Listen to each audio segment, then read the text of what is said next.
with the COVID quarantine, brother Nick, when the kids had to stay home. Yeah. The suicide rate for black girls went through the roof. Really? What was it about COVID quarantine that led so many of our teenage girls to start taking their lives? Wow. And isn't it a statement again? I Yes, may be sir. paraphrasing Yes, it, sir. but they say the lowest Elderly black women historically were the lowest group, group, and middle-aged white men were the highest suicide group. Yeah, right. Yeah. So black women Black girls, okay. no, black women is increasing. Really? Yeah, black women never used to commit suicide. At Now they all. are. Yeah. But black girls are the fastest growing Wow. since COVID. Wow. And my particular belief around this issue, brother Nick, even though public school is horrible for our children, Yes. it was one of the only times our children could get a break from the trauma of the home. Do you see that? I might not be learning, Right. but I ain't got to get bullied by my brother. Right. I ain't got to get molested by my uncle. I ain't got to get emotionally traumatized by my mom. I ain't got to worry about the abandonment of my dad. You see that? I see that. So for school, although they're not learning, for many of them, it was the only break they could get. Right. And just to double back on that ADHD topic really quick, Nick, I often find two competing explanations for so-called ADHD. One you already hit on because you went through it. Right. And that is a gifted child whose giftedness is being ignored and blamed on ADHD. Right. He ain't got ADHD, he's smart.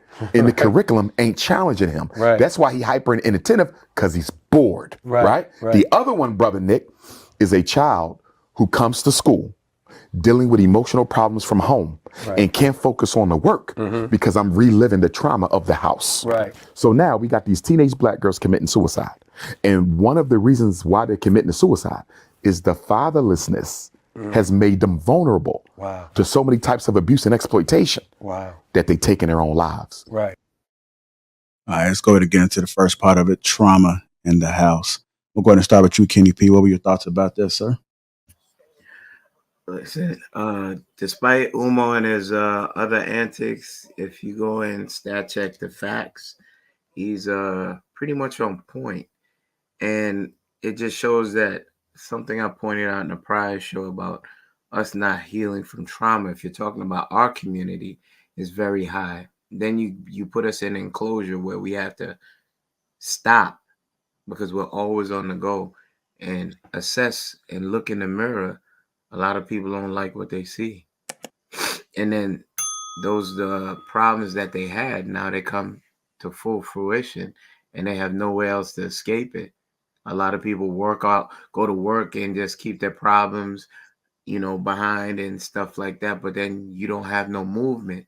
So now you have to address it. DVs went up, all type of like situations domestically. It escalated during the pandemic, as they pointed out. So it's just you having to address your problems once you're enclosed.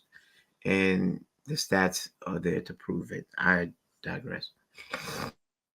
Anybody else want to have something to say on that one?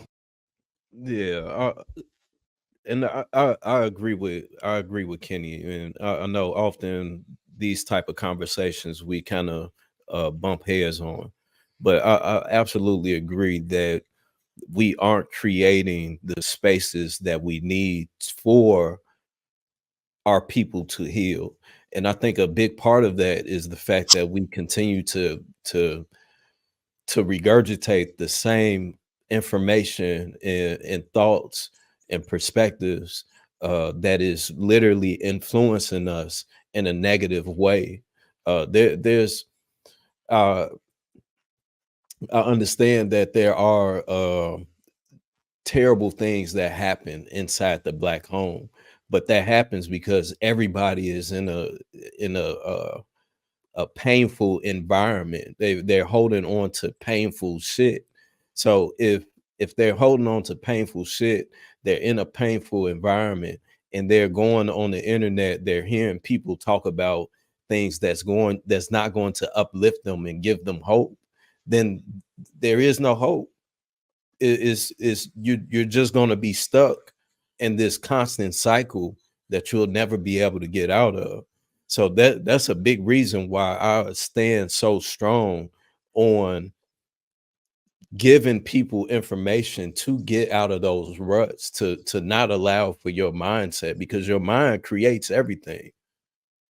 how it is that you think controls your lifestyle. It controls if it controls if you're motivated to go out and do better and make yourself better, to seek the knowledge, to be better, to get more out of life, compared to just constantly being told that we won't make it, that life is going to be terrible. You always going to be stuck in the hood. You're going to always meet a man that's going to molest you or beat you up or whatever.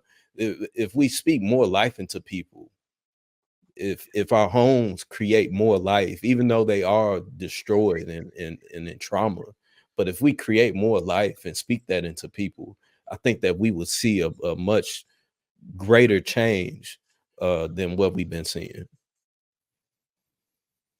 All right. Real quick, before you go to the next clip, I want to just point this out, that I believe Kenny's explanation seems more plausible to me than any of the ones that Umar mentioned. Well, most of the ones that Umar mentioned in there, and a little bit of that Biz mentioned. Like, for instance, Umar was saying, molestation from uncles. He mentioned abandonment from the father. But let me flip that. I'd rather say, these young teenage girls, what Umar probably didn't expound on, because this is something we talked about on a different podcast, on another show that I was on, was that most of all the girls that deleted themselves were in single parent homes, and just her and her mom. It was the mothers that didn't give a shit about them, in my personal opinion. And we know our people. So I'd say that those girls were unprotected by their mothers, because the mothers couldn't protect them, which is one of the important reasons why men need to be there. Oftentimes not abandonment, like as it was so eloquently put by Umar, but we know how that goes. That's a whole different argument, but y'all know how I feel about that. Then also, social media played a role, in my personal opinion. The wildly high beauty standards that social media places on these young girls today is crazy, man. And when these young girls couldn't meet those beauty standards, they delete themselves. And when you got people out here, when these young, this is 2020 that this happened. And so everybody had an iPhone, everybody had an Android, everybody had Instagram and Facebook and TikTok and all this other kind of stuff. And you locked into your room all day long, because you're not in school. You locked into your room all day long, and you scrolling and swiping, and all you do is see the Kim Kardashians out there, and all you do is see all these lashes and hair and all this stuff. And if you couldn't afford to get that kind of stuff, or even if you did to get it, but you still didn't look like what you were told that you should look like, it's the way women are wired. So, oh my God, I can't believe it. If they have a pimple, they lose their mind. They delete themselves. So I believe in Kenny's assessment on why it happened, more so than what Umar was I think he was trying to play the role again. You know how I think he tries to play his audience. Sensationalize. Yeah. I just want to throw that out there, JR.